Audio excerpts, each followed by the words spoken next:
नमस्कार, जय हिंद, वंदे मातरम। साथियों, मैं अभिषेक मिश्रा आज आप सभी लोगों का हमारे दृढ़ संकल्प पर न्यू एनसीईआरटी पॉलिटी की क्लासेस में बहुत बहुत स्वागत करता हूं। आज की इस क्लास में हमें डिस्कस करना है क्लास 8 की न्यू एनसीईआरटी पॉलिटी का चैप्टर नंबर 1, जिसका नाम है भारतीय संविधान।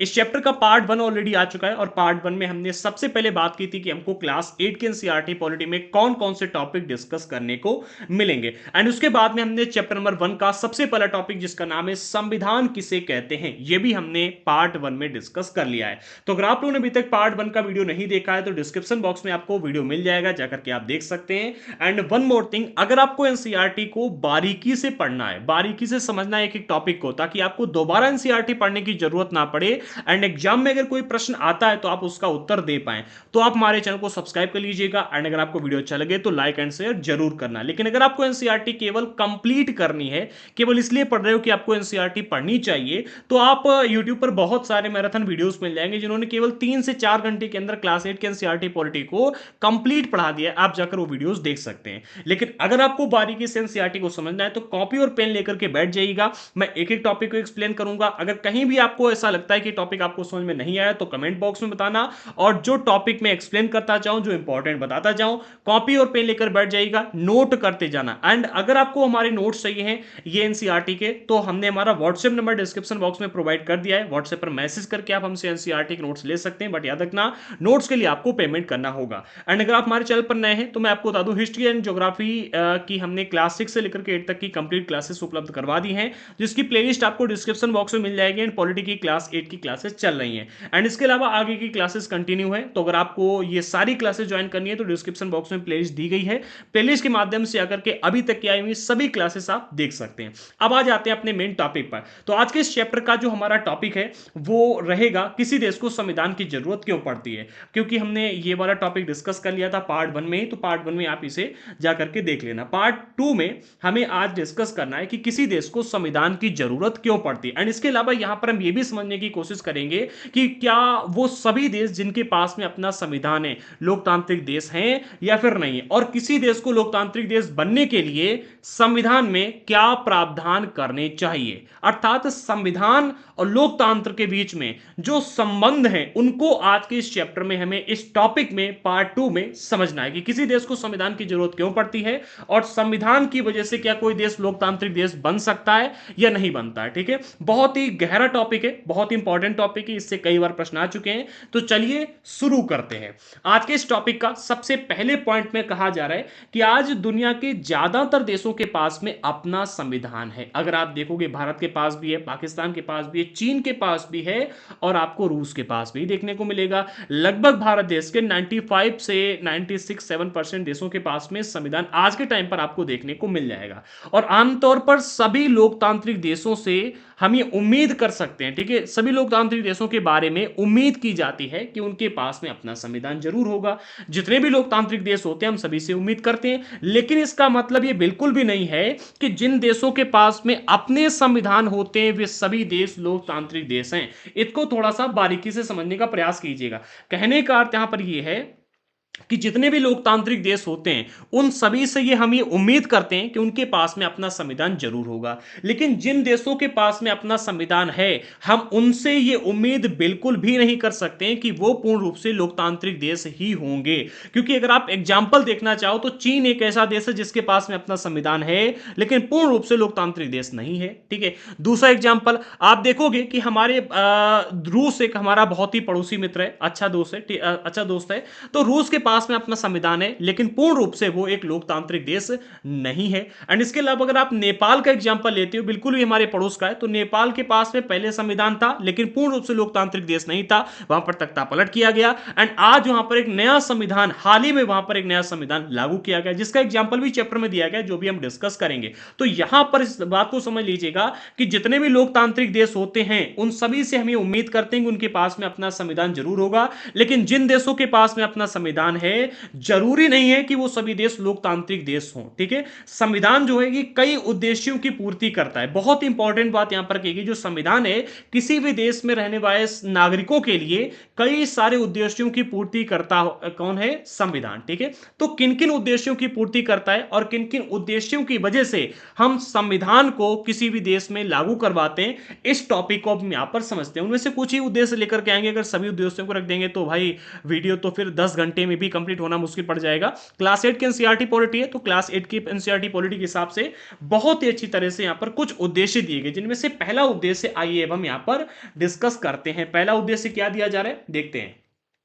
तो पहला उद्देश्य ये है कि ये जो दस्तावेज है, अर्थात ये जो दस्तावेज अर्थात संविधान, ठीक है, तो ये जो संविधान है ये उन आदर्शों को सूत्रबद्ध करता है जिसके आधार पर नागरिक अपने देश को अपनी इच्छा और अपने सपनों के अनुसार रच सकते हैं। अर्थात इस टॉपिक को थोड़ा सा बारीकी से समझिएगा। जब हम इसको एक एग्जांपल समझाते हैं आपको, जब हमारे भारत देश में आजादी की लड़ाई लड़ी जा रही थी, कब? आजादी की लड़ाई जब लड़ी जा रही थी, ठीक है, तो आजादी के टाइम पर हमारे भारत देश के बहुत सारे नागरिकों ने अपनी कुर्बानियां दी हैं। ठीक है, बहुत सारे लोग फांसी पर चढ़ गए, गोलियां खाई, ठीक है, जेल में गए, बहुत सारे लोगों के पूरे परिवार उजड़ के रख दिए गए। ठीक है, तो ये लोग जो आजादी की लड़ाई लड़ रहे थे, क्यों लड़ रहे थे? अगर इसके पीछे का रीजन समझोगे तो सिर्फ और सिर्फ एक ही रीजन निकल के आता है कि इनके सामने जिस प्रकार का देश था वो वैसा देश इन्हें नहीं चाहिए था। इनको चाहिए था एक ऐसा देश जो इसे अपनी इच्छा और अपने सपनों के अनुसार रच सके, जहां पर इनको आजादी मिले। ठीक है, तो अपनी इच्छा और अपने अनुसार, अपने सपनों के अनुसार अपने देश को रचने, अपने देश को बनाने के लिए इन्होंने आजादी की लड़ाई लड़ी और अपने जो इच्छा और जो अपने सपने थे उनको अपने आदर्शों को सूत्रबद्ध करके एक संविधान में रखा गया। जो संविधान जो है ये उन आदर्शों को सूत्रबद्ध करता है। ठीक है, ये उन सपनों को सूत्रबद्ध करता है, ये उन इच्छाओं को सूत्रबद्ध करता है जिसके अनुसार जो हमारे भारत देश के नागरिक हैं, ठीक है, वो अपने देश को रच सकते हैं। ठीक है, आगे बढ़ते हैं, आगे बढ़ते हैं। यानी संविधान ही बताता है कि हमारे देश का मूलभूत स्वरूप क्या होगा। ठीक है, संविधान क्या बताता है कि हमारे भारत देश का मूलभूत स्वरूप क्या होगा, और संविधान का मूलभूत स्वरूप क्या होगा यह बताने का काम करती है हमारे भारत देश के नागरिक। ये हमारे भारत देश के नागरिकों की जैसी इच्छा होती, जैसे सपने होते हैं, उसी के हिसाब से, जैसे कि अगर आप भारत देश को देखोगे तो भारत देश एक धर्मनिरपेक्ष देश है। क्यों? क्योंकि हमारे भारत देश के नागरिक यही चाहते हैं, उनकी इच्छा है कि वो एक धर्मनिरपेक्ष देश में रहें। लेकिन वहीं अगर आप पाकिस्तान को देखोगे तो वहां पर भी संविधान है, लेकिन वो एक इस्लामिक राष्ट्र कहा जाता है। ठीक है, तो किसी भी देश के नागरिक अपनी इच्छा और अपने सपनों के अनुसार अपने देश को रच सकें, इसलिए उन्होंने अपने आदर्शों को संगठित करके एक दस्तावेज में रखा, और उस दस्तावेज का नाम क्या है? संविधान। ठीक है, याद रखना। और जो संविधान है यही बताता है कि हमारे समाज का मूलभूत स्वरूप क्या होगा। ठीक है, देश के भीतर आमतौर पर कई समुदाय रहते हैं। ठीक है, ये तो देखो, आज चाहे हम अपने देश की बात करें या फिर अन्य किसी भी देश की बात करें, यहां पर देश शब्द का इस्तेमाल किया गया, तो किसी भी पर्टिकुलर देश का यहां पर बात नहीं की गई है। लेकिन एग्जाम्पल के तौर पर अपने भारत देश को ले लेते हैं, तो मान लेते हैं कि भाई हमारे भारत देश में आमतौर पर कई सारे समुदाय रहते हैं, उनके बीच में कई सारी बातें समान भी होती हैं, लेकिन जरूरी नहीं है कि वे सारे मुद्दों पर, यानी कि सभी मुद्दों पर एक दूसरे से सहमति हो। जैसे कि अगर आप हमारे भारत देश में देखोगे तो सोने का तरीका सभी का समान है। ठीक है, खाने का तरीका लगभग आपको समान देखने को मिल जाता है, आने जाने का, बोलचाल का। लेकिन इसके बाद भी अगर आप हमारे भारत देश में देखोगे तो हमारे भारत देश में विविधता बहुत अधिक है। भारत देश में हिंदू, मुस्लिम, पारसी, जैन, बौद्ध और लगभग जाने कितने धर्म के लोग, तमाम धर्मों के लोग हमारे भारत देश में रहते हैं। ठीक है, और सभी धर्मों में कुछ ना कुछ अंतर आपको जरूर देखने को मिलता है। सभी धर्मों के लोग, सभी लोग समान नहीं हो सकते हैं। ठीक है, इसलिए अगर आप देखोगे तो ये जितने भी लोग हैं सारे मुद्दों पर, सभी मुद्दों पर एक दूसरे से कभी भी सहमत नहीं हो सकते। लेकिन हमारा जो संविधान है, ठीक है, संविधान नियमों का एक ऐसा समूह है जिसको देश के सभी लोग अपने देश को चलाने की पद्धति के रूप में अपना सकते हैं।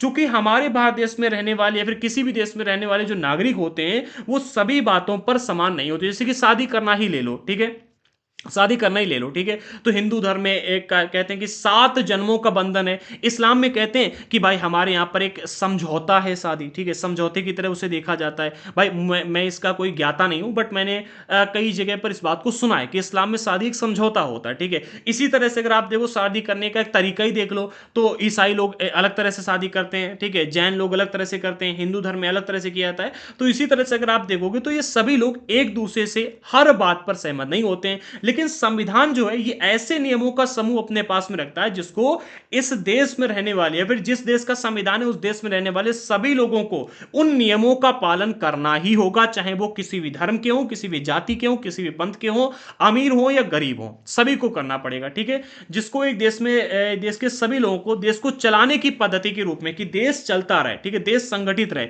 इसके लिए उन नियमों का पालन करना होगा। ठीक है, जैसे कि एक बहुत ही अच्छा एग्जांपल मैं आपको यहां पर दे रहा हूं। आपने देखा होगा जब भी कोई व्यक्ति गाड़ी चलाता है, ठीक है, ड्राइविंग करता है, तो ड्राइविंग करते समय उसे हेलमेट लगाने की आवश्यकता होती है। ठीक है, हेलमेट लगाने की आवश्यकता होती है। अब यहां पर भाई मुसलमान कह दे कि हम हेलमेट नहीं लगाएंगे, तो ऐसा नहीं है, कुछ छूट भी दी जाती है। ठीक है, कुछ छूट भी, जैसे कि आप सिख को देखोगे तो उनकी पगड़ी होती है जो धर्म का एक भाग है।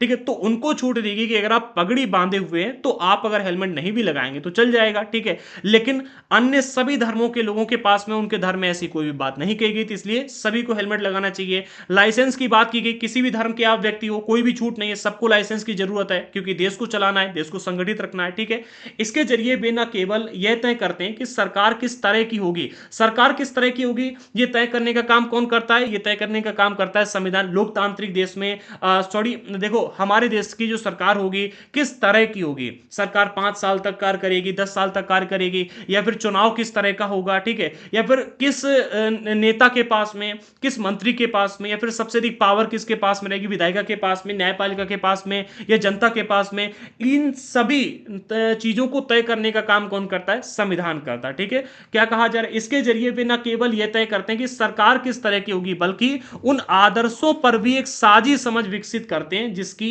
हमेशा पूरी देश में रक्षा की जानी चाहिए। ठीक है, यानी कि हमारे देश में जो आदर्श रहते हैं, ठीक है, जिन नियमों के हिसाब से हमारा देश चलेगा, उनकी भी साझी समझ विकसित करते हैं कि भाई सभी लोग इन नियमों से सहमत हों।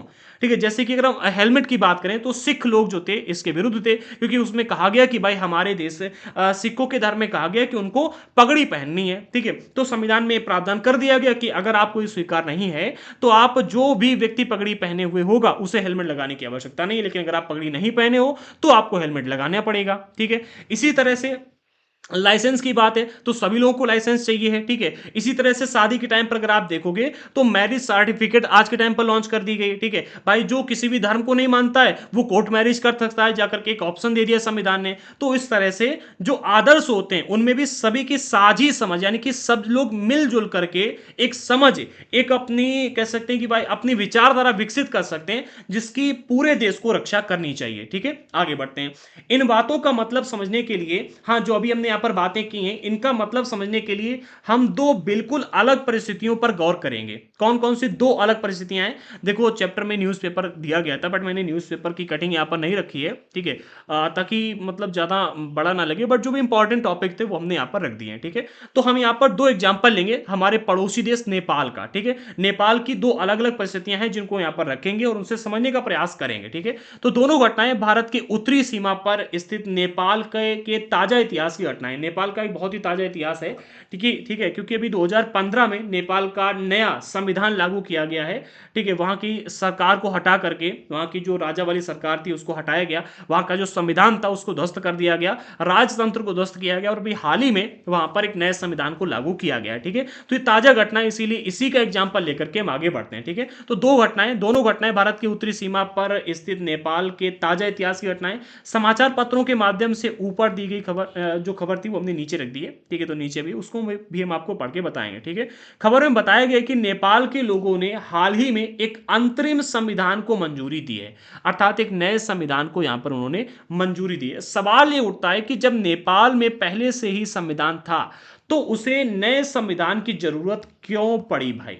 सवाल ये उठता है कि भाई जब संविधान नेपाल के पास में पहले से था तो इन्होंने नया संविधान क्यों बनाया, इनको अंतरिम संविधान की मंजूरी क्यों देनी पड़ी, नए संविधान को मंजूरी क्यों देनी पड़ी। इसका एक कारण है, कारण क्या है उसको समझो। इसका कारण यह है कि कुछ समय पहले नेपाल एक राजतांत्रिक देश था, एक राजतंत्र था, नेपाल में एक राजतंत्र, वहां पर राजा का शासन चलता था। किसका, राजा का शासन चलता था। क्या कहा जा रहा है, 1990 में बना नेपाल का पिछला संविधान, 1990 में नेपाल का पिछला संविधान बनाया गया था। इस इसमें एक सिद्धांत था, ठीक है, ये जो संविधान था, इस सिद्धांत पर आधारित था कि शासन की सर्वोच्च सत्ता जो रहेगी वो राजा के पास में रहेगी। यानी शासन तो चलता रहेगा, एक लोकतांत्रिक देश की नीति पर ही चलेंगे, लेकिन शासन की जो सर्वोच्च सत्ता होगी, यानी जो सबसे ज्यादा ताकत होगी, वो राजा के पास में रहेगी। राजा जैसा चाहे वैसा कर पाएंगे, यानी कि इस देश का एक मालिक होगा, एक राजा होगा, और उसके पास में सबसे अधिक ताकत रहेगी। इस तरह से अगर आप देखोगे तो ये देश पूर्ण रूप से लोकतांत्रिक देश ने एक तरह से राजतांत्रिक देश के रूप में एक कार्य कर रहा था, ठीक है। नेपाल के लोग कई दशक से लोकतंत्र की स्थापना के लिए जन आंदोलन करते रहे थे, ठीक है, करते चले आ रहे थे। जन आंदोलन यानी कि जनता वहां पर कई तरह से आंदोलन कर रही थी। इसी संघर्ष के फलस्वरूप 2006 में आखिरकार उन्हें राजा की सत्ता को खत्म करने में कामयाबी मिल गई। कब? देखो, 1990 में यहां पर एक संविधान लागू किया गया था, ठीक है, जिसमें प्रावधान किया गया था कि भाई जो सत्ता रहेगी, ठीक है, सर्वोच्च सत्ता राजा के पास में रहेगी, यानी कि सबसे ज्यादा ताकत राजा के पास में होगी, जनता को यहां पर ताकत नहीं दी गई। और राजा जो रहेगा हमेशा स्थापित रहेगा, राजा का बेटा फिर राजा बनेगा, लेकिन यहां पर बाकी सारे लोग चेंज होंगे, लेकिन राजा जो है वो वही रहेगा, जो चाहे कर सकता है, सर्वोच्च सत्ता राजा के पास में रहेगी। अच्छा, ये बात जो थी नेपाल की जनता को स्वीकार नहीं थी। नेपाल की जनता बड़े पैमाने पर जन आंदोलन करती रही थी। इसी संघर्ष के चलते, इसी जन आंदोलन के चलते 2006 में आखिरकार राजा की सत्ता को खत्म करने में यहां पर इनको कामयाबी मिलती। नेपाल के लोग लोकतंत्र के रास्ते पर चलना चाहते थे और इसके लिए उन्हें एक नया संविधान चाहिए था। भाई, अगर आपको लोकतांत्रिक देश की नीति पर चलना है, लोकतंत्र के रास्ते पर चलना है, तो आपको एक ऐसा संविधान चाहिए जिसमें सभी को बराबर माना गया हो। क्योंकि यहां पर अगर आप देखो तो राजा को सर्वोच्च सत्ता दी गई, राजा सभी से बड़ा माना गया, तो ये एक लोकतांत्रिक देश नहीं है। जबकि अगर आप हमारे भारत देश में देखोगे तो यहां पर सभी को समान माना गया। आप एक सबसे छोटी जाति के सबसे गरीब व्यक्ति हो, ठीक है, और मतलब क्या है कि आपके पास में कुछ भी ना हो, कुछ भी ना हो, और आपने कोई अपराध कर दिया, और भारत देश के राष्ट्रपति ने अगर कोई अपराध कर दिया, तो संविधान दोनों को बराबर सजा देगा, ठीक है। लेकिन यहां पर ऐसा नहीं था। यहां पर राजा को अलग, जो तो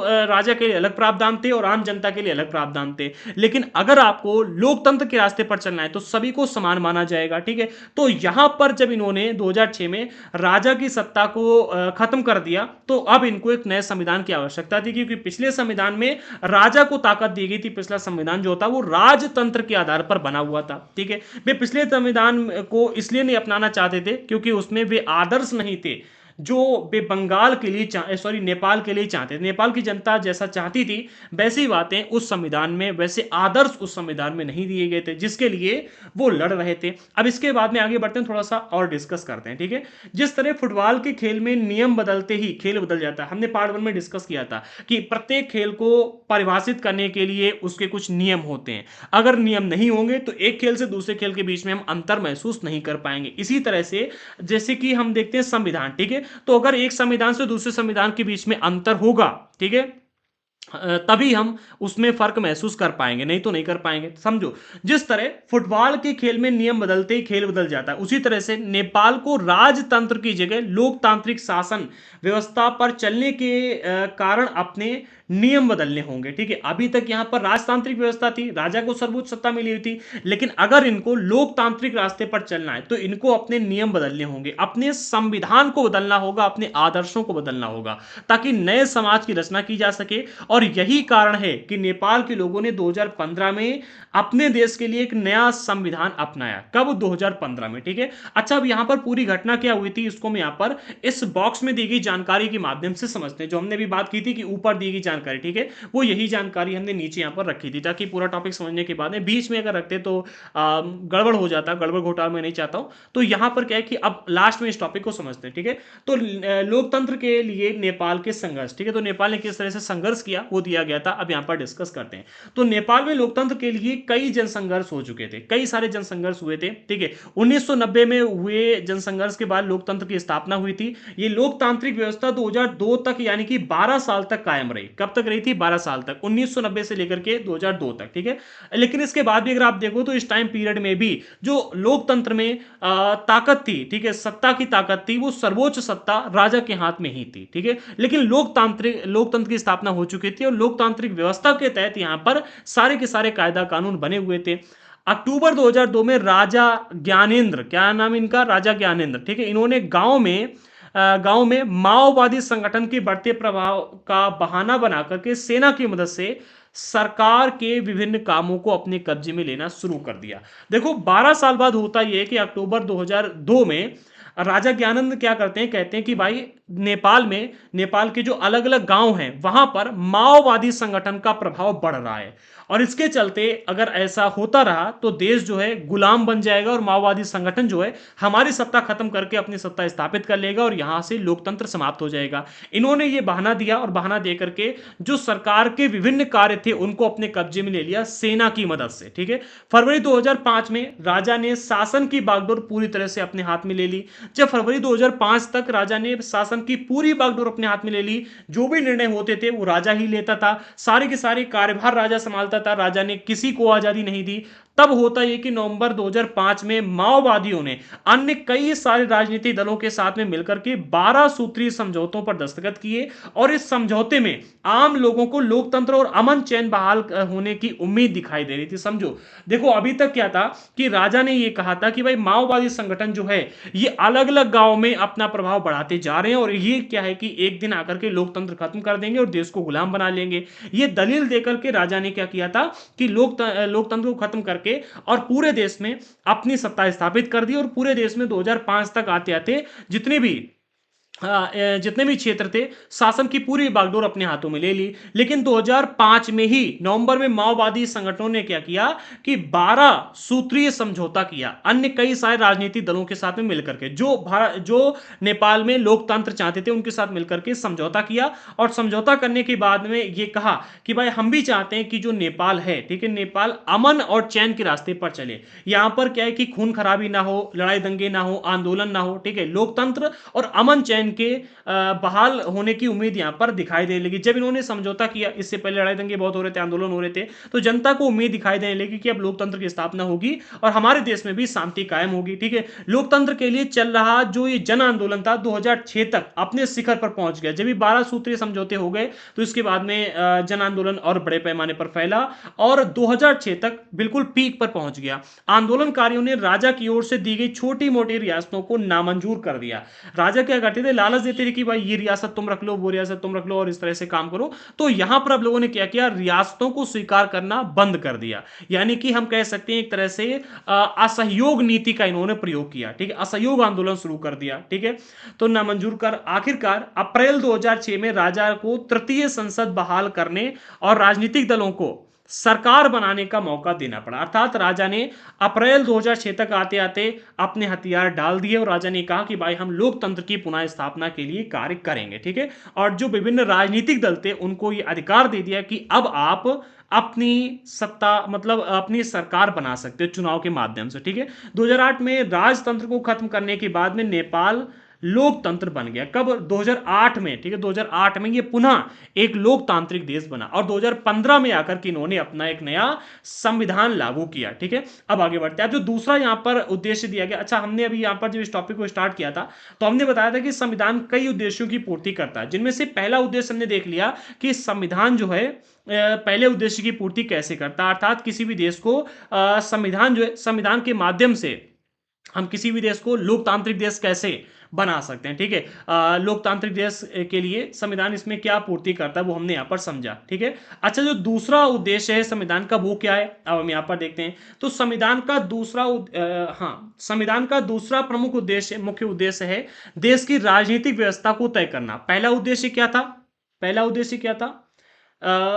उद्देश्य था आदर्शों को सूत्रबद्ध करना। ठीक है, पहला उद्देश्य था आदर्शों को सूत्रबद्ध करना जिससे हमारे समाज का मूलभूत स्वरूप तय हो सके कि ये लोकतांत्रिक देश रहेगा या फिर एक राजतांत्रिक देश रहेगा। दूसरा हमने यहां पर कौन सा डिस्कस करना है, दूसरा मुख्य उद्देश्य ये कि देश की राजनीतिक व्यवस्था को तय करना कि देश की राजनीति किस तरह की होगी। ठीक है, अब इसको भी देखते हैं। तो नेपाल के पुराने संविधान में कहा गया था, एक मिनट, हाँ, नेपाल के पुराने संविधान में कहा गया था कि देश के शासन की बागडोर राजा या मंत्री परिषद के हाथ में रहेगी। ठीक है, जिन देशों में लोकतांत्रिक शासन पद्धति या राज्य व्यवस्था चुनी है वहां निर्णय प्रक्रिया के नियम तय करने में संविधान बहुत अहम भूमिका निभाता है। अगर आज के टाइम पर हमारे भारत देश में देखोगे तो एक अलग स्थिति है, और पुराने नेपाल को अगर आप देखोगे तो बहुत अलग स्थिति है, और अगर आप हमारे भारत देश में भी पुरानी स्थितियों को देखोगे तो बहुत अंतर आपको देखने को मिलेगा। पहले क्या था, हमारे भारत देश में जितने भी नियम आते थे, जितने भी कायदे कानून आते थे, जो भी निर्णय लिए जाते थे, अंग्रेज भारत देश की जनता से बिना पूछे बताए, भारत देश की जनता को उसमें हित है या नहीं है, इसका मतलब इसमें भाग लेने का हमारा कोई मतलब वो नहीं होता था। ठीक है, उसमें हमारा कोई भी हमसे पूछा बताया नहीं जाता था। ठीक है, हमारा कोई भी उसमें हम कह सकते हैं कि भाई हाथ नहीं रहता था, अंग्रेज लोग ही तय करते थे। ठीक है, तो दूसरा उद्देश्य जो होता है संविधान का, वो ये होता है कि किसी भी देश की राजनीतिक व्यवस्था को तय करना। ठीक है, नेपाल का जो पुराना संविधान था उसमें जो शासन की बागडोर दी गई थी वो राजा और मंत्रिपरिषद के हाथों में दी गई थी। ठीक है, लेकिन जिस भी देश को अगर आप देखोगे जो लोकतांत्रिक शासन की पद्धति पर चल रहा है, वहां पर निर्णय लेने की, निर्णय प्रक्रिया के जो नियम हैं वो तय करना संविधान में एक बहुत बड़ी मतलब भूमिका अदा, उसमें नियमों को तय करने में संविधान एक बहुत बड़ी भूमिका अदा करता है। लोकतंत्र में हम अपने नेता को खुद चुनते हैं। ठीक है, ताकि हमारी ओर से वे सत्ता का जिम्मेदारी के साथ में इस्तेमाल कर सकें। अच्छा, यहां पर एक चीज समझ लो, फिर हम आगे बढ़ते हैं। देखो, संविधान की जो हम यहां पर बात कर रहे हैं, यहां पर यह नहीं है कि संविधान के अनुसार आप ऐसा ही कर सकते हो। ठीक है, राजनीतिक, किसी भी देश की राजनीतिक व्यवस्था को तय करना, इसमें संविधान का एक बहुत बड़ा योगदान होता है। ठीक है, लेकिन यहां पर हमारा उससे भी बड़ा योगदान यह कि संविधान को हम इस तरह से बनाएं कि वो किसी भी देश की राजनीतिक व्यवस्था को इस तरह से तय करे। ठीक है, वो किसी भी देश की राजनीतिक व्यवस्था को ऐसा बनाए, ठीक है, वहां का जो शासन इस तरह से चले। ठीक है, ये हमारे ऊपर निर्भर करता है। ठीक है, तो किसी भी देश की राजनीतिक व्यवस्था को तय करना संविधान का दूसरा मुख्य उद्देश्य होता है, और संविधान को इस तरह से बनाया जाए कि वो राजतंत्र के हाथ में न जाए, वो एक लोकतांत्रिक देश रहे। ठीक है, ये हमारा कर्तव्य होता है। आगे बढ़ते हैं। हाँ, तो देखो, लोकतंत्र में हम अपने नेता खुद चुनते हैं ताकि हमारी ओर से भी सत्ता का जिम्मेदारी के साथ में इस्तेमाल कर सकें। ठीक है, फिर भी इस बात का की संभावना हमेशा रहती है कि ये नेता सत्ता का दुरुपयोग कर सकते हैं। देखो, हमेशा ऐसा होता है, आपने कई बार देखा होगा, इमरजेंसी के टाइम पर, इमरजेंसी जब लगाई गई थी तो सत्ता का बहुत दुरुपयोग किया गया था, मीडिया को दबा दिया गया था, और भी बहुत सारी चीजें हुई थी। तो यहां पर क्या है कि लोकतंत्र जो है, लोकतंत्र में हम क्या करते हैं, अपनी तरफ से नेता को चुनते हैं। ठीक है, और हम अपनी ओर से सत्ता की जिम्मेदारी नेता को दे देते हैं। ठीक है, ताकि हमारी ओर से सत्ता की जिम्मेदारी नेता संभाल सके। ठीक है, सत्ता का इस्तेमाल जिम्मेदारी के साथ में इस्तेमाल कर सके नेता। ठीक है, सत्ता कैसे चलेगी, कौन से नियम बनेंगे, क्या नहीं बनेंगे, ये नेता के हाथ में चला जाता है। फिर भी इस बात की संभावना बनी रहती है कि नेता सत्ता का दुरुपयोग कर सकते हैं। ठीक है, इस तरह की विकृतियों से बचाव का उपाय संविधान में मिलता है। हमें संविधान में कुछ ऐसे प्रावधान भी करने चाहिए ताकि अगर नेता सत्ता का दुरुपयोग करने लगे, ठीक है, सत्ता का दुरुपयोग करने लगे, तो उसे रोका जा सके। अर्थात देश की राजनीतिक व्यवस्था कैसी होगी, यह तय करना संविधान का दूसरा मुख्य उद्देश्य होता है। संविधान में कुछ ऐसे प्रावधान जरूर करने चाहिए जिससे कि अगर सत्ता का दुरुपयोग होता है तो उसे रोका जा सके संविधान के माध्यम से। ठीक है, संविधान में दिए गए प्रावधानों के माध्यम से। राजनेता द्वारा सत्ता के दुरुपयोग से लोगों के साथ भारी अन्याय हो सकता है।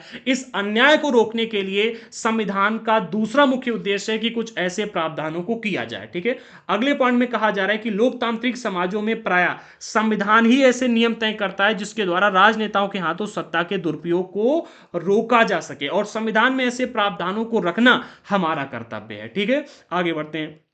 आगे कहा जा रहा है कि भारतीय संविधान में ऐसे बहुत सारे कानून मौलिक अधिकारों वाले खंड में दिए गए। कहां पर?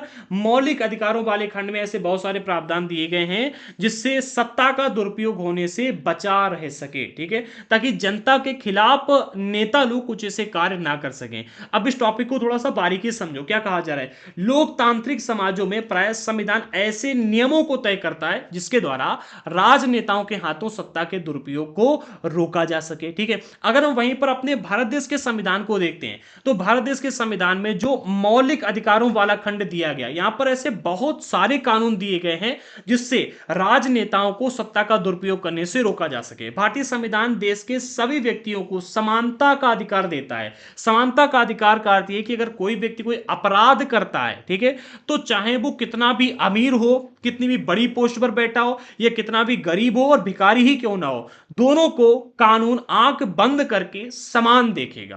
ठीक है। कोई भी जॉब आ रही हो, सब समान देखे जाएंगे, ठीक है। जो अपॉर्चुनिटी मिले वो बात अलग है कि हमारे भारत देश में कुछ लोगों को विशेष छूट दी गई आरक्षण के तहत, ठीक है। उसके पीछे के भी अलग रीजंस दिए गए हैं, ठीक है। उनको आरक्षण इसलिए दिया गया क्योंकि उनको आज नहीं तो कल बड़े पैमाने पर दबाया गया था, या फिर वो अल्पसंख्यक हैं, ठीक है। वो कुछ अलग प्रावधान किए गए, लेकिन उसके बाद भी हमारे भारत देश में सभी लोगों को समानता का अधिकार दिया गया है, ठीक है। हमारा संविधान कहता है कि धर्म, नस्ल, जाति, लिंग या फिर जन्म स्थान के आधार पर, कौन कौन से, किसी भी धर्म के आधार पर, हिंदू, मुस्लिम, सिख, ईसाई के आधार पर आप क्या है कि किसी भी व्यक्ति के साथ में भेदभाव नहीं कर सकते। जैसे कि एक मैं ब्लॉगर को देख रहा था, पाकिस्तान गया होता, ठीक है। तो पाकिस्तान के से बहुत सारे वीडियोस आते हैं कि अगर आप वहां पर हिंदू हैं, ठीक है, और आप किसी भी जगह पर जाते हैं कुछ खाने के लिए, सपोज दैट किसी ठेले पर जाते हैं मोमोज खाने के लिए, समोसा खाने के लिए, फिंगर खाने के लिए, चाट पकौड़ा खाने के लिए, तो आपको अलग बर्तनों में खिलाया जाएगा। और कुछ तो दुकानें ऐसे भी हैं जहां पर अगर वो जान लेते हैं कि आप हिंदू हैं तो आपको खिलाया ही नहीं जाएगा, ठीक है। भारत देश में ऐसा प्रावधान है कि आप किसी भी व्यक्ति के धर्म के आधार पर उसके साथ में भेदभाव नहीं कर सकते।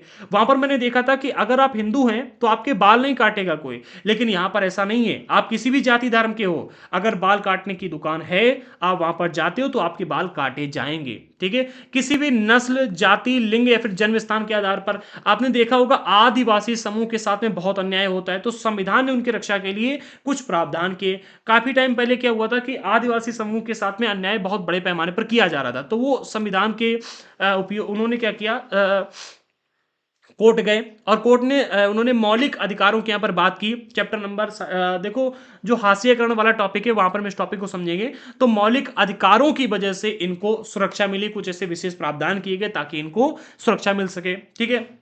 हाँ, तो वही कहा गया है कि हमारे संविधान में कहा गया है कि धर्म, नस्ल, जाति, लिंग या फिर जन्म स्थान के आधार पर आप किसी भी व्यक्ति के साथ में भेदभाव नहीं कर सकते। इस प्रकार समानता का अधिकार भारतीय संविधान में दिया गया एक मौलिक अधिकार है। क्या है? मौलिक अधिकार है, समानता का अधिकार, ठीक है।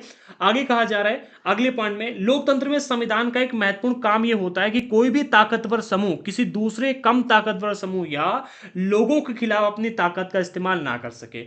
अब समझो यहां पर सुरक्षा का अधिकार संविधान में दिया गया, ठीक है। क्या दिया गया? सुरक्षा का अधिकार, ठीक है। जीवन का अधिकार संविधान में दिया गया, मौलिक अधिकारों की श्रेणी में जीवन का अधिकार, सुरक्षा का अधिकार, समानता का अधिकार, ये सारे अधिकार दिए गए, ठीक है। तो लोकतंत्र में संविधान का एक महत्वपूर्ण काम यह होता है कि अगर कोई ताकतवर समूह है, मान लेते कि भाई आपके गांव में कोई बहुत ताकतवर व्यक्ति है जिसके पास बहुत अंधाधुंध पैसा है, ठीक है, और आप उसी गांव में रहने वाले कम ताकतवर व्यक्ति हैं, ठीक है, तो संविधान का यह कर्तव्य है कि उस ताकतवर समूह से आपकी रक्षा करे, ठीक है। जैसे कि मैं अगले पार्ट में आपको एग्जांपल की पूरी डिटेल्स दूंगा।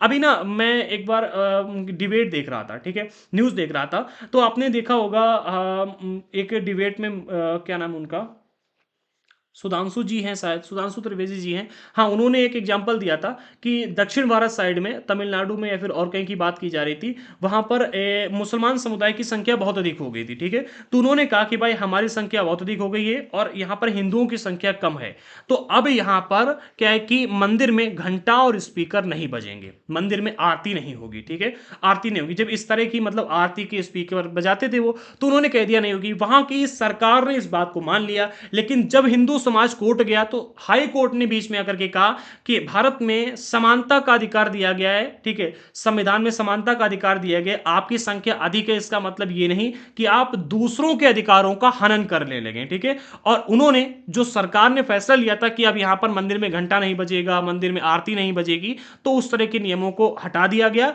और पुनः वहां पर ये सारी चीजें शुरू हो गई। तो इस तरह की केवल हिंदुओं के बीच में नहीं, जहां पर मुसलमानों के साथ में अत्याचार होता है वहां पर भी कोर्ट आगे आता है और उनके भी अधिकारों की रक्षा करता है। तो कहने का अर्थ यहां पर यह है कि जब कभी भी ताकतवर समूह कम ताकतवर समूह या फिर लोगों के खिलाफ में अपनी ताकत का इस्तेमाल करेंगे, ठीक है, तो संविधान बीच में आएगा और उनकी रक्षा करेगा, ठीक है। लोकतांत्रिक समाजों में इस तरह की अस्वस्थ हालत भी पैदा हो सकते हैं, मतलब इस तरह की हालत पैदा हो सकते हैं, ठीक है, जहां पर बहुमत वाला गुट लगातार ऐसे ऐसे फैसले लागू करता रहता है जिसमें अल्पसंख्यकों की सहमति नहीं होती। अब समझो, हाँ, वही एग्जांपल जो मैंने अभी आपको दिया, ठीक है, तमिलनाडु क्षेत्र की ही बात है। मैं इसके बारे में ना डिटेल में जानकारी लेकर के पार्ट 3 में आपको बताऊंगा, ठीक है। ऐसे एग्जांपल मेरे मूड में आ गया तो मैंने आपको दे दिया, ठीक है। डिटेल में जानकारी लाऊंगा और अगले पार्ट में एग्जैक्टली मैं आपको बताऊंगा कि आखिरकार बात हुई क्या है, ठीक है। हाँ, आगे मिल जाएगा, आगे वीडियो में बताएंगे, ठीक है। समझो, देखो ऐसा होता है कई बार कि भाई जहाँ बहुत ज़्यादा, जैसे कि कई बार आपने देखा होगा जहाँ पर मुसलमानों की संख्या ज़्यादा है, वहाँ पर वो हिंदुओं के ऊपर अत्याचार करते हैं, ठीक है? जहाँ पर हिंदुओं की संख्या ज़्यादा है, वो मुसलमानों के ऊपर अत्याचार करने लगते हैं। ऐसा कई जगह पर देखा गया है, ठीक है? अत्याचार करने की अगर ज़्यादातर बातें देखोगे तो मुसलमान क्षेत्र में ही आती हैं, हिंदू बहुल्य क्षेत्र में ऐसा बहुत कम देखा गया है, ठीक है? लेकिन हिंदू बहुल्य क्षेत्र में आदिवासियों के साथ में ये लोग बहुत अत्याचार करने लगते हैं, हिंदू ही आदिवासियों के ऊपर अत्याचार करते हैं, ठीक है? बट मुसलमानों के ऊपर ऐसे अत्याचार होते हुए बहुत कम एग्जाम्पल दिखाए गए। हिंदू लोग क्या करते हैं, जातिवाद का यहाँ पर देते हैं, ठीक है? कि भाई अगर वो ब्राह्मण जाति के, उनके यहाँ पर एक दो निचली जाति के व्यक्ति रहते हैं तो उनके ऊपर अत्याचार बहुत करने लगते हैं, ऐसा देखने को मिलता है, ठीक है? जहां बहुमत वाला गुट लगातार ऐसे फैसले लागू करता रहता है जिसमें अल्पसंख्यक की सहमति नहीं होती, जैसे कि आज के टाइम पर अगर आप देखोगे तो बंगाल में इस तरह के एग्जाम्पल्स आपको देखने को मिलेंगे। बंगाल में बहुमत वाला गुट जो है वो अल्पसंख्यकों के ऊपर लगातार अपना दबदबा बनाए हुए, वहां पर बहुत सारे कांड होते हैं, बट आपने कभी नहीं सुना होगा कि वो कांड न्यूज में वायरल हो रहे हैं, ठीक है? वहां पर मीडिया को भी दबा करके रखा जाता है क्योंकि वहां पर बहुमत वाला गुट जो है वो ताकतवर समूह है, ठीक है? आगे बढ़ते हैं। हाँ, तो वही कहा जा रहा है, अल्पसंख्यकों की सहमति नहीं होती और उनका नुकसान होता रहता है। बहुत अच्छा एग्जाम्पल आपने कश्मीर का देखा, कश्मीर में हिंदुओं की संख्या कम हो गई और वो क्या है, कमजोर थे, तो वहां से उनको मार के भगा दिया गया, ठीक है? तो ऐसे में यहाँ पर मौलिक अधिकारों का उपयोग करके ये अपनी रक्षा कर सकते हैं, बट कई बार क्या होता है कि सत्ता जो थे वो इनका मतलब सहयोग नहीं कर पाती, जैसा कि उस टाइम पर हुआ था, ठीक है? कश्मीरी पंडितों के साथ में जो हुआ वो बहुत गलत हुआ, ठीक है? और इसका एक बहुत जीता जागता एग्जाम्पल यहाँ पर आप देख सकते हो, ठीक है? बहुमत की निरंकुशता का खतरा हर समाज में बना रहता है, किसी भी समाज में आप जाओ, ठीक है? हर समाज में बना रहता है। संविधान में दिए गए नियमों से इस बात का ख्याल रखा जाता है कि अल्पसंख्यकों को किसी ऐसी चीज से वंचित ना किया जाए जो बहुसंख्यकों के लिए सामान्य रूप से उपलब्ध है। समझो क्या कहा जा रहा है, कहने का अर्थ यहां पर यह है कि देखो बहुमत की निरंकुशता, जहां पर भी बहुमत अधिक होगा, ठीक है, कम बहुमत वाले लोगों के ऊपर वो अपना मतलब क्या करेंगे, दबदबा बनाकर रखेंगे, उनसे काम करवाएंगे, उनसे लेवरी करवाएंगे, उनके ऊपर अपना दबदबा बना करके रखेंगे, ठीक है? लेकिन संविधान में ऐसे नियम दिए गए हैं जिनसे इस बात का ख्याल रखा जाता है कि अगर जो कोई व्यक्ति अल्पसंख्यक है, कोई समुदाय अल्पसंख्यक है, तो उसे ऐसी चीजों से वंचित ना किया जा सके, ठीक है? अच्छा, जैसे कि आप देखोगे आज के टाइम पर जो अल्पसंख्यक है उनके लिए आरक्षण का भी प्रावधान किया गया है ताकि सरकार में भी उनकी बराबर की भूमिका रहे, ठीक है? भाई अल्पसंख्यक हैं, ठीक है, अल्पसंख्यक हैं तो सरकार में अपनी भूमिका नहीं निभा पाएंगे। जैसे कि आपने कई बार देखा होगा कमजोर समुदाय रहता है, SC ST वाला वर्ग, ठीक है, तो इनके लिए कुछ सीटों को आरक्षित किया गया कि यहां से चुनाव लड़ने अगर कोई लड़ेगा तो केवल और केवल SC वर्ग ही लड़ेगा या ST वर्ग ही लड़ेगा या महिलाओं को ही लड़ने का अधिकार है, ठीक है? तो समानता का अधिकार जो दिया गया उसके लिए कई सारे प्रावधान भी किए गए हैं, ठीक है? आगे बढ़ते हैं, अगले पॉइंट में कहा जा रहा है अल्पसंख्यकों पर बहुसंख्यकों की निरंकुशता या दबदबे पर प्रतिबंध लगाना संविधान का एक महत्वपूर्ण कार्य है। जहां कहीं भी, ठीक है, अल्पसंख्यकों के ऊपर बहुसंख्यक लोग निरंकुशता दिखाते हैं वहां पर प्रतिबंध लगाना भी इनका कार्य है।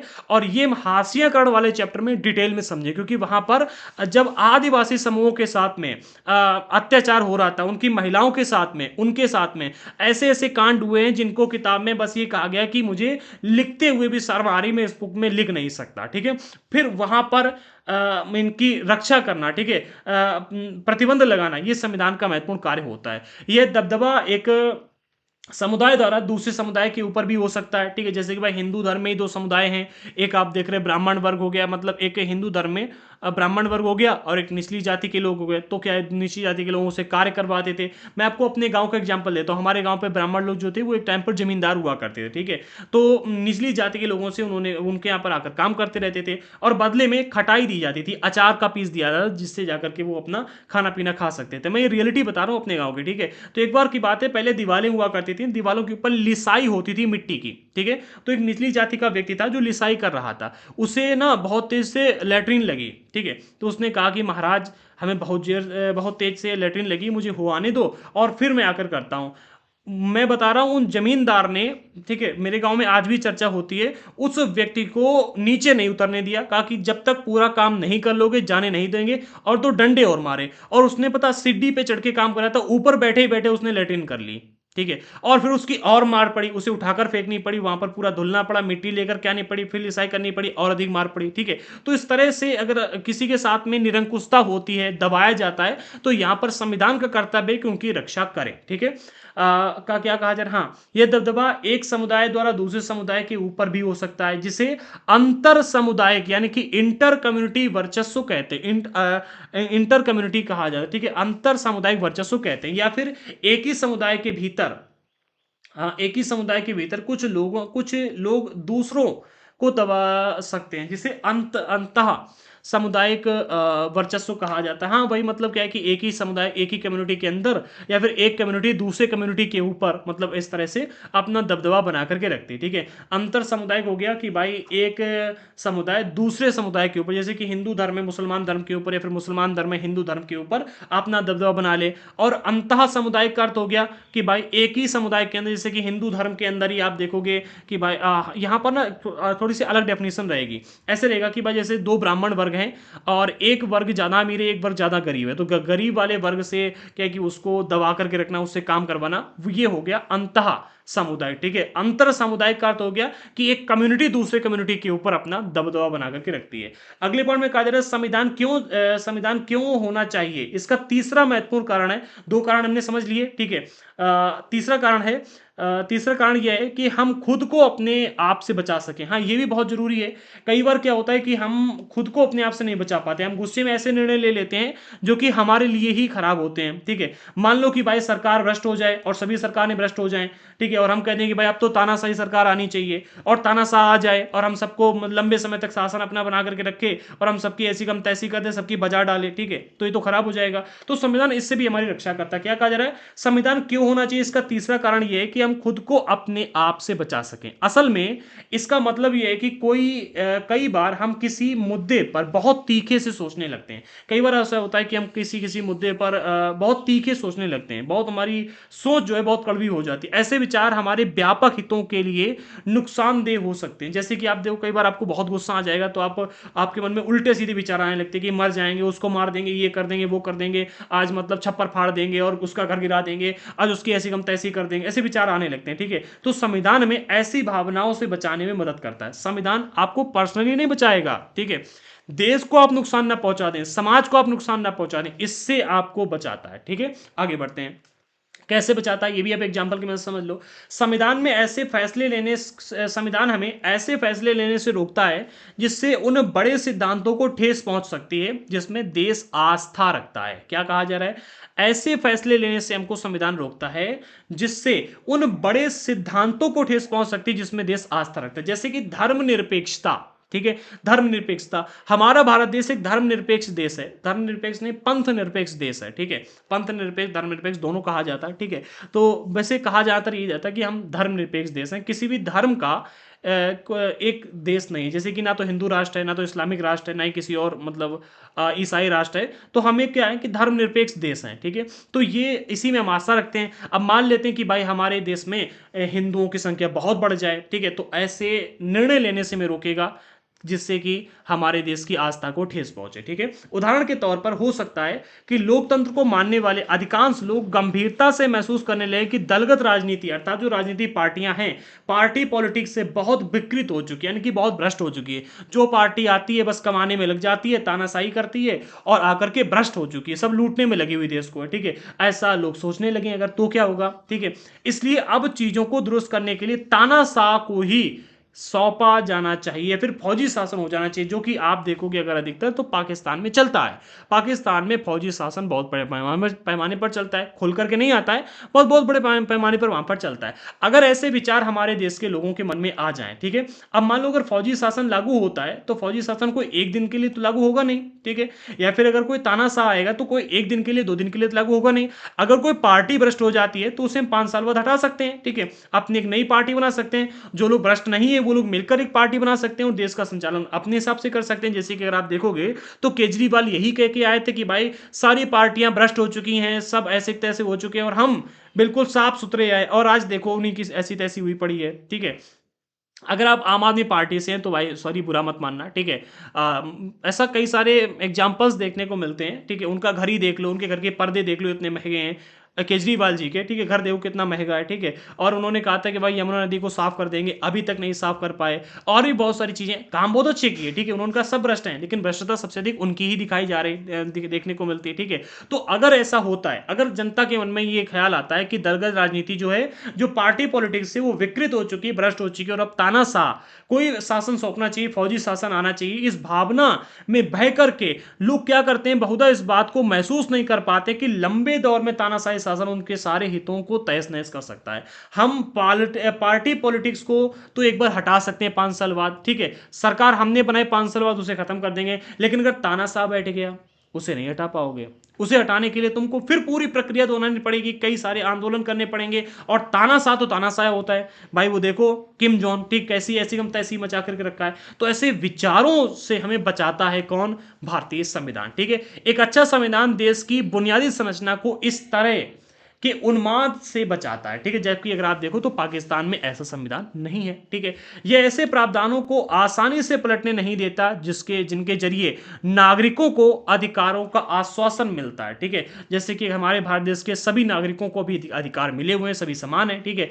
अगर इस अधिकार को आप पलट दोगे, ठीक है, इस संविधान इस नियम को ही बदल दोगे, तो फिर तो ये लोकतंत्र रह नहीं गया, ठीक है। तो ऐसे अधिकारों को पलटने से, ऐसे नियमों को पलटने से रोकता है, ऐसे प्रावधानों को आसानी से पलटने नहीं देता है हमारा संविधान, ठीक है। और ऐसे अधिकारों को पलटने जिसके जरिए नागरिक के अधिकारों का आश्वासन मिलता है, उनकी स्वतंत्रता की रक्षा होती है, ठीक है। स्वतंत्रता की रक्षा करने वाले जो प्रावधान दिए गए हैं उनको पलटने से रोकता है, ऐसे प्रावधान दिए गए संविधान में, ठीक है। तो यहां तक हमारा पार्ट 2 हो गया है, ठीक है। पार्ट 3 में हम डिस्कस करेंगे भारतीय संविधान के कुछ मुख्य आयामों को, ठीक है। आयामों का अध्ययन यहाँ पर हम डिस्कस करेंगे, जिसमें सबसे पहले संविधान के मुख्य लक्षणों को हम यहाँ पर डिस्कस करेंगे, कौन कौन सी विशेषताएं हैं, ठीक है। इसके बाद में संघवाद, ठीक है, फिर संसदीय शासन की पद्धति, एंड इसके बाद में फिर शक्तियों का बंटवारा, फिर मौलिक अधिकारों को डिटेल में यहाँ पर हम डिस्कस करेंगे, फिर धर्मनिरपेक्षता क्या है हमारे संविधान में, इसके लिए क्या क्या बातें कही गई हैं, एंड इसके यहाँ तक हमारा रहेगा पार्ट 3, ठीक है। और पार्ट 4 में हम डिस्कस करेंगे भारतीय संविधान में उल्लिखित मौलिक अधिकारों में से कुछ अधिकारों को, ठीक है। आई होप कि ये टॉपिक आपको समझ में आया होगा। अगर कोई भी ऐसा बिंदु रह गया जो समझ में नहीं आया तो कमेंट बॉक्स में जरूर बताना, मैं आपको उसकी जानकारी अगले पार्ट में प्रोवाइड करूंगा, ठीक है। तो मिलते हैं अगले वीडियो के साथ में, तब तक के लिए। एंड हाँ, वन मोर थिंग, जिसे भी हमारे एनसीईआरटी के नोट्स लेने हैं, इस नंबर पे व्हाट्सएप पर मैसेज करके आप हमसे एनसीईआरटी के नोट्स परचेस कर सकते हो। एंड जिसने भी अभी तक हमको टेलीग्राम पर, इंस्टाग्राम पर, फेसबुक पर, यूट्यूब पर सब्सक्राइब, फॉलो, ज्वाइन नहीं किया, कर लीजिएगा। सभी की लिंक आपको डिस्क्रिप्शन बॉक्स में मिल जाएगी। टेलीग्राम पर हम क्विज लगातार डेली चलती रहती है, ठीक है। और अब हम पैड ग्रुप भी लाने वाले हैं, जहां पर डेली 100 क्वेश्चंस आएंगे एनसीईआरटी पर, करंट पर, जीके पर बेस्ड, तो वो चीज भी अब आपको देखने को मिलेगी। तो अभी के भी सब्सक्राइब कीजिएगा, लाइक कीजिएगा, शेयर कीजिएगा, एंड मिलते हैं अगले वीडियो के साथ में। तब तक के लिए कमेंट बॉक्स में जय हिंद लिख दीजिएगा।